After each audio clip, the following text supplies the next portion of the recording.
नमस्कार। इसमें मौजूद है पलवल के हुड्डा सेक्टर में हमारे साथ मौजूद हैं बहुजन समाज पार्टी के प्रत्याशी किशन ठाकुर। लोकसभा चुनाव की सरगर्मियां तेज होने जा रही हैं।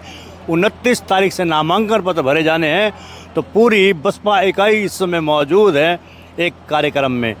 हम सबसे पहले बात करेंगे बसपा के जिला अध्यक्ष नंदराम से। नंदराम जी, सबसे पहले तो आज की जो मीटिंग थी, आपका जो कार्यक्रम था, उसके बारे में बताइए आप। सबसे पहले तो हम भूटानी जी आपके चैनल को बहुत ढेर सारी शुभकामनाएं देंगे, बधाइयाँ देंगे और धन्यवाद करेंगे, क्योंकि आपने हमारी हर वक्त आवाज़ उठाने का कार्य किया है। आपको बहुत बहुत धन्यवाद। देखिए भूटानी जी, ये लोकसभा का आम चुनाव चल रहा है, जिसमें 2 चरण हो गए हैं, तीसरे की अब तैयारी लग रही है। लेकिन हमारा जो हरियाणा प्रदेश का जो चुनाव लोकसभा का पड़ रहा है, वो 6ठे चरण में पड़ रहा है 25 मई का। और हमारे आज कोर कमेटी की मीटिंग हम लोगों ने बुलाई थी, जिसमें तीनों विधानसभाओं के हमारे अध्यक्ष और वहाँ के जो जनरल सेक्रेटरी और हमारे जो मेन कार्यकर्ता आए हुए थे। उसमें हमने अपने जो हमारे नॉमिनेट प्रत्याशी हैं किशन ठाकुर जी, वो भी हमारे बीच में पहुँचे हैं। और ये अब हमने सारे विधानसभा अध्यक्षों में ड्यूटियाँ लगा दी हैं और अपने चुनाव को तेज़ करते हुए पूरी पकड़ के साथ में अपने प्रत्याशी को अपने संसद में पहुँचाने का हमारा बच्चा कार्य कर रहा है। अच्छा, हम बात करेंगे बसपा प्रत्याशी किशन ठाकुर से। किशन जी, सबसे पहले तो ये बताइए, पार्टी ने अपने प्रत्याशी घोषित कर दिए, कांग्रेस ने भी घोषित कर दिया है। चौधरी महेंद्र प्रताप सिंह, जो आपके पड़ोस में ही हैं, उनको घोषित कर दिया उम्मीदवार। इनेलो पार्टी है, उसने भी अनिल तेवतिया घोषित कर दिया है। नलिन हुड्डा जेजेपी के कैंडिडेट होंगे। आप बसपा से हो ही गए, कांग्रेस से महेंद्र प्रताप सिंह है, तो बीजेपी से कृष्णपाल गुर्जर। कैसे मुकाबला करोगे इन सबका? भूटानी साहब, सबसे पहले तो मैं आपका धन्यवाद करता हूँ। जो आप ये कह रहे हो, ये तो 50-40 साल से राजनीति कर रहे हैं दोनों, कृष्णपाल जी भी और महेंद्र प्रताप जी भी। उससे आप भी तो 40 साल से राजनीति कर रहे हो। मैं भी 40 साल से कर रहा हूँ, मगर वो 5-5 बार मंत्री, 2-2 बार मंत्री रहे हैं। कृष्णपाल जी 2 बार मंत्री सेंटर में रहे हैं, 1 बार हरियाणा में रहे हैं ट्रांसपोर्ट मिनिस्टर। और जो महेंद्र प्रताप जी हैं, वो 2 बार मिनिस्टर रहे हैं और 5 बार एमएलए रहे हैं वो। तो उनको जनता जानती है, सब जनता पहचानती है, और मेरे से ज़्यादा जनता जानती है। फिर आप भी जानते हो कि उन्होंने क्या किया है। भाई पिछले 10 साल में मैं आपको बता देना चाहता हूँ, 9 विधानसभाएं हैं। आप देखो, 9 विधानसभाओं में सड़क नहीं है, बेरोजगारी है, महंगाई है, पानी पीने का नहीं है, बिजली नहीं है। और हमारे 9 विधानसभाओं में आप जाकर देखो, सारी सड़क टूटी पड़ी हैं, जगह जगह कूड़ों के अंबार लग रहे हैं। जब हम पीने का पानी भी नहीं दे सकते, तो हम किस बात के मंत्री हैं? आज जो है 9 विधानसभाओं में 9 विधायक हैं आपके सामने, एक निर्दलीय है, एक कांग्रेस से है, 7 बीजेपी से हैं। आप मुझे यूँ बताओ कि 9 की 9 विधानसभाओं में काम तो जब होगा जब पैसे मिलेंगे ऊपर से। मेरा मानना यह है कि मंत्री जी ने और मुख्यमंत्री जी ने, मनोहर लाल खट्टर जी ने जब मुख्यमंत्री थे, उनको पैसे देने चाहिए 2500 करोड़ रुपए। भूटानी जी, जब भी तो शहर में काम होता है, इलाके में कोई काम नहीं हो रहा, बेरोजगारी इतनी है। मैंने पिछले दिनों लिस्ट लगाई है, आपके चैनल के माध्यम से कई बार बताया, 5 लाख नौजवान बेरोजगार हैं।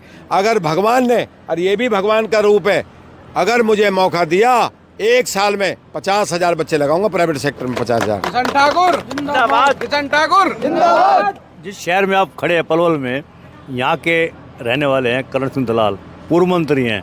उनको टिकट नहीं मिला कांग्रेस का, लेकिन उन्होंने पंचायत बुला ली है झाड़ सतेली गाँव में। कल 29 तारीख को पंचायत है, उसमें फैसला होगा कि वो निर्दलीय लड़ेंगे या कांग्रेस पार्टी के साथ जाएंगे, या फिर कुछ और फैसला होगा। देखो जी, उसके बारे में तो करण सिंह दलाल ही बता सके, मैं आपको कैसे बता दूं करण सिंह दलाल की बात। जहाँ तक रही बीजेपी के कैंडिडेट की और कांग्रेस के कैंडिडेट की, ये मैं आपके चैनल के माध्यम से कह रहा हूँ कि चोटी से लेके अगर एड़ी तक इनको पसीना ना दिवा दूँ, क्योंकि जनता इनको जान चुकी है। 5-5 बार रहे हैं, 2-2 बार मंत्री रहे हैं, 3-3 बार मंत्री रहे हैं कृष्णपाल जी, महेंद्र प्रताप जी 2-2 बार मंत्री रहे हैं। काम क्या किया मुझे ये बताओ? बेरोजगारी यूँ क्यों है, सड़क नहीं है, पानी नहीं है, बिजली नहीं है। अरे एक बात बताओ, कम से कम 2 लाख पेंशन कटी हैं। मैं एमपी बनते ही सबसे पहले अपनी माताओं का और जो मेरे बुजुर्ग हैं, ये 2 लाख पेंशन बहाल करा दूंगा दूसरे दिन ही।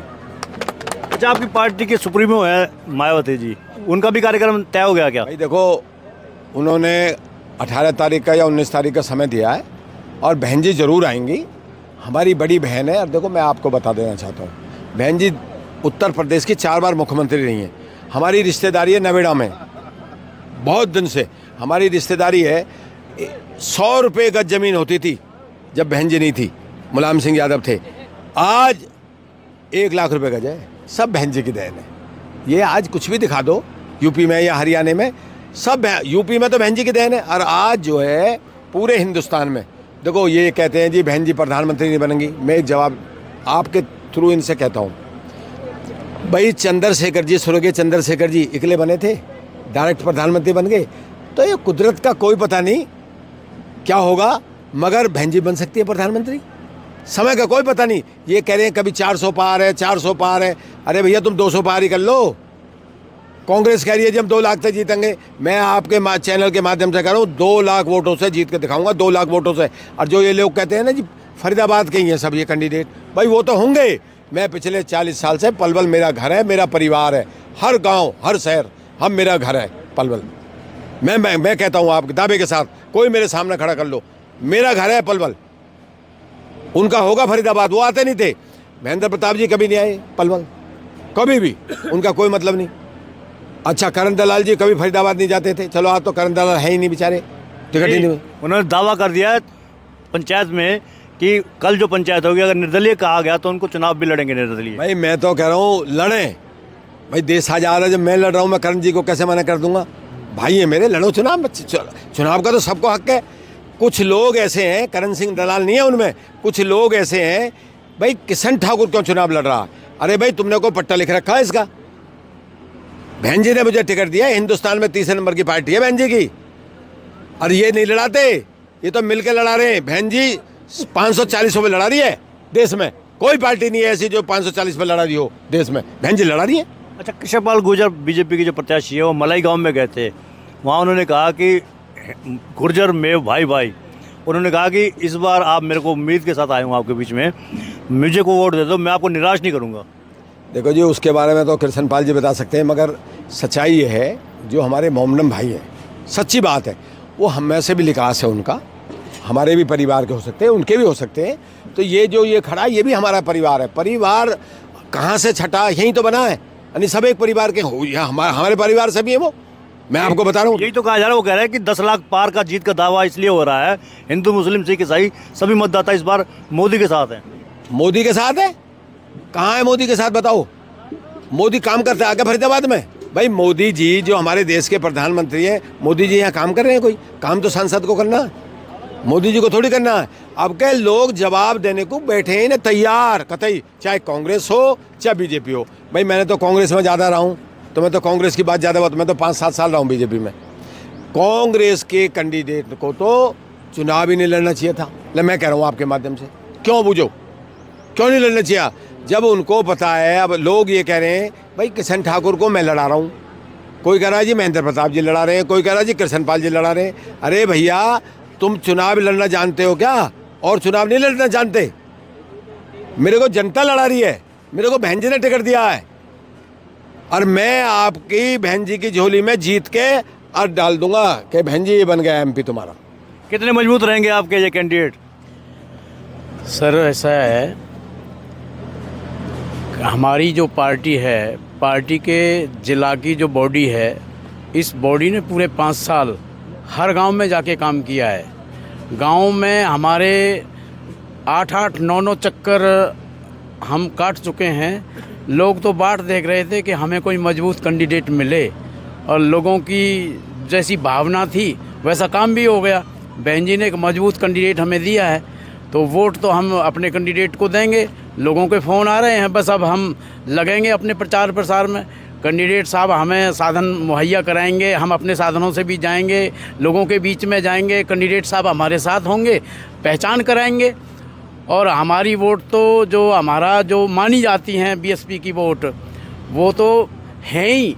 अब देखना ये है कि ठाकुर साहब दूसरे लोग हैं उनमें से कितनी वोट अपने फेवर में लाते हैं, ये तो कैंडिडेट के ऊपर भी डिपेंड करता है। हमारी वोट तो वही वोट हैं, वो चाहे एक दिन भी अगर हमारे कैंडिडेट नहीं जाएं इलाके में, तो वोट तो जब भी आ जाएंगी। इतना भरोसा है आपको? बिल्कुल पक्का भरोसा है, क्योंकि लोग जो है ना पार्टी के कार्यकर्ताओं के, और खासकर मवासी राम की शक्ल को देखते हैं, देख करके वोट देते हैं। और मवासी राम ही जो है पलवल ज़िले में बीएसपी की पहचान मास्टर जी के नाम से है, और जहां मास्टर जी खड़ा है वहां बीएसपी है। आपने नगर परिषद का चुनाव लड़ा है, आपने हर एक बूथ देखा भी है। क्या मान कर चलते हैं कि किशन ठाकुर की दावेदारी कितनी मजबूत है? ये कह रहे हैं कि झोली में डाल देंगे मायावती जी की सीट को, क्या कहेंगे? सीट तो 101% फरीदाबाद के फेवर में है, क्योंकि कोई भी टक्कर पे नहीं है आज के मुकाबले में। क्योंकि बहुजन समाज पार्टी एक ऐसी पार्टी है जो सर्वजन हिताय और सर्वजन सुखाय को साथ लेकर अपने साथ चलती है। यही पार्टी है जो किसी भी जाति धर्म के बारे में भेदभाव न करते हुए उनके हित के और उनकी कल्याणकारी नीतियों के बारे में मद्देनजर रखते हुए उनके साथ कंधे से कंधा मिलाकर हमेशा तत्पर हर समय खड़ी रहती है। कमर कस लिया क्या आपने? जिला प्रभारी हैं आप, हैं? आपके चैनल को धन्यवाद देते हुए, हमारे जो जिला बॉडी है बीएसपी की जो टीम है, उन्होंने इतनी कमर कस ली है पहले से ही, बस इसका तो सिंबल आना चाहिए, इसे कैंडिडेट की भी ज़रूरत नहीं होती। और कैंडिडेट हमारे सामने इतने मजबूत बहन जी ने दिए हैं, वो वोट के समीकरण को देखते हुए बहन जी को सब पता होता है कि कौन में कहाँ बंटवारा होगा। बहन जी जो है एक तरह की हमारी ऐसी मसीहा है, जैसे कि कोई आदमी एक दूसरे को पहचान लेता है, उसी प्रकार से बहन जी पहचानती हैं। और इसीलिए पहले से ही किशन ठाकुर जी को उतार दिया कि मैं किशन ठाकुर जी को दूंगी। और उसके बाद उन्हें पता था कि गुजर आपस में लड़ने हैं, जाट में लड़ने हैं, समाज अपना रह जाएगा। किशन ठाकुर जी कम से कम नहीं तो 1.5-2 लाख वोटों से हम विजयी बना के भेजेंगे। आप भी जातिवादी बात करने लग गए। इन्होंने कहा जी गुजर अलग हो जाएंगे, जाट अलग हो जाएंगे। देखो सुनो, हम तो 36 बिरादरी की बात करते हैं, हमारे भाई हैं, हम इनका सम्मान करते हैं। आज इन्होंने जो मीटिंग बुलाई है, खासकर आज जो जिलाध्यक्ष हैं, प्रभारी जी हैं, मैं सच्चाई बता रहा हूँ, चुनाव कौन लड़ता है? वर्कर लड़ता है, लीडर नहीं लड़ता। हम तो इनके पीछे पीछे हैं, चुनाव ये लड़ रहे हैं, मैं चुनाव नहीं लड़ रहा। मेरा चुनाव तो ये लड़ रही है जनता, 36 बिरादरी लड़ रही है, मेरे जिला अध्यक्ष लड़ रहे हैं, मेरे प्रभारी जी लड़ रहे हैं, और आपसे नहीं लड़ रहे। ये 5 साल इलाके में रहते हैं और मैं भी 5 साल इलाके में रहता हूँ। और जो ये बने, जो इनको टिकट मिली है ना, ये नहीं आते। एक बात बताओ, महेंद्र प्रताप जी हैं, किसानों का ये धरना चला गए हैं क्या कभी? आप बताओ, सबके सामने कह रहा हूँ मैं, क्यों नहीं गए? वो नहीं गए तो उनको बेटे को जाना चाहिए। आज टिकट लेके आ गए जी, 2 लाख तक जीतेंगे जी, हम 1 लाख तक जीतेंगे जी। अरे भाई, किसान की बात, मजदूर की बात, छत्तीस कभी उठाई है क्या? पिछले 10 साल में किसी ने? कांग्रेस ने उठाई हो, बीजेपी ने? आप बताओ मुझे, मैं आपके चैनल में खुला चैलेंज कर रहा हूँ, मेरे सामने खड़े कर लो इनको। कभी पलवल आए हैं क्या के कैंडिडेट? आज जो मंत्री जी, हमारे वर्तमान मंत्री जी जो सांसद हैं कृष्ण पाल जी, वो जो प्रोग्राम चल रहे हैं उनके, पलवल में प्रोग्राम करवा रहे हैं, पृथला में करवा रहे हैं, NIT करवा रहे हैं, बड़कल, मतलब 9 की 9 विधानसभाओं में वो कैंडिडेटों से करवा रहे हैं। अभी उन्होंने, पार्टी ने एक प्रोग्राम नहीं करा, हमारी पार्टी प्रोग्राम करवा रही है हमारा, बुला के। हथीन, होडल, पलवल, पृथला पार्टी, ये खड़ी पार्टी, ये मेरी जान है। और सुनो, जहाँ इनका पसीना गिरेगा ना, किशन ठाकुर अपना खून बहा देगा। अगर मेरे आदमी को किसी ने भी, चाहे बीजेपी हो कांग्रेस, अगर हाथ भी लगा दिया ना, तो मेरा नाम किशन ठाकुर है बस। फिर ये सोच ले, अगर किसी गरीब आदमी को, मेरे को छेड़ दिया, वर्कर को, तो फिर मैं बख्शूंगा नहीं। मेरा नाम भी किशन ठाकुर है। ये तो डीलर है, ये लीडर नहीं है। चाहे कांग्रेस हो चाहे बीजेपी हो, कोरी अमौलिक बननी है इनकी, तो कोरी फर्में बननी है। जो सांसद का पैसा आया ना, वो भी वापस गया इनका। और कांग्रेस की बताता हूँ मैं आपको दिखा दूँ। पिछली बार जब 4 में इनकी सरकार थी, 400 रुपये के किसानों पे, जो ओला डिस्ट्रिक्ट के 400 रुपये, किसी में 50 रुपये। आज जो ये बात कहते हैं ना किसानों के लिए, और जो ये बेचारे मौना में बैठे हैं, ये किस लिए बैठे हैं? इन्होंने पहले ज़मीन खरीद रहे, फिर यहाँ का निकलवा देंगे, आगे निकलवा दिया। जो यूपी में कट दिवाया है, यहाँ दिवाना चाहिए कट। मौना में लाखों आदमी इनका फ़ायदा होगा, हमारा सब 36 बिरादरी का फ़ायदा होगा। एक गांव नहीं है मौना, सारा इलाका है वहाँ पे, वहाँ दिलवाते नहीं है। जहाँ इनकी ज़मीन है वहाँ कट उतरवा देते हैं। अपनी ज़मीनें देखो ना, 4-4, 5-5 होटल है, मूलचंद शर्मा तो देखो, बाबूजी सब है, देखो आप क्या हो रहा है। ये तो अमौलिक अमौलिक अमौलिक, पता ना कहाँ तक अमौलिक आ रही है, हमें तो समझ में ही ना आ रही है। ये बाबूजी डीलर हैं, चाहे कांग्रेस हो चाहे बीजेपी हो, फिर कह रहा हूँ मैं, ये डीलर हैं, लीडर नहीं है। ये तो 5 साल में अब निकले हैं, हम 5 साल पब्लिक में रहते हैं, इसलिए हम दावा कर रहे हैं, जनता कर रही है, मैं नहीं कर रहा। आप मेरे से ज़्यादा जानते हो इनके बारे में, मैं गलत नहीं कह रहा। जनता से पूछ लो जनता क्या कहने जा रही है। भाई भूटानी साहब, जनता ने मन बना लिया है, ना कांग्रेस आ रही ना बीजेपी आ रही। किशन ठाकुर अब क्या बहन जी की सीट यहाँ से आ रही है 100%, और लाखों वोटों से जीतूंगा, लाखों वोटों से। तो इधर हमारे बीच में बसपा प्रत्याशी किशन ठाकुर और पदाधिकारीगण दावा किया है कि इस बार ये फरीदाबाद की सीट बीएसपी की झोली में होगी, और जो आरोप लगाए हैं भाजपा प्रत्याशी और महेंद्र प्रताप पर कि ये लीडर नहीं है, डीलर है। बहरहाल आप हमारे चैनल को लाइक करें, सपोर्ट करें, कमेंट बॉक्स में प्रतिक्रिया दें, इस लिंक को ज़्यादा से ज़्यादा शेयर भी कर दें। धन्यवाद, जय हिंद, जय भारत।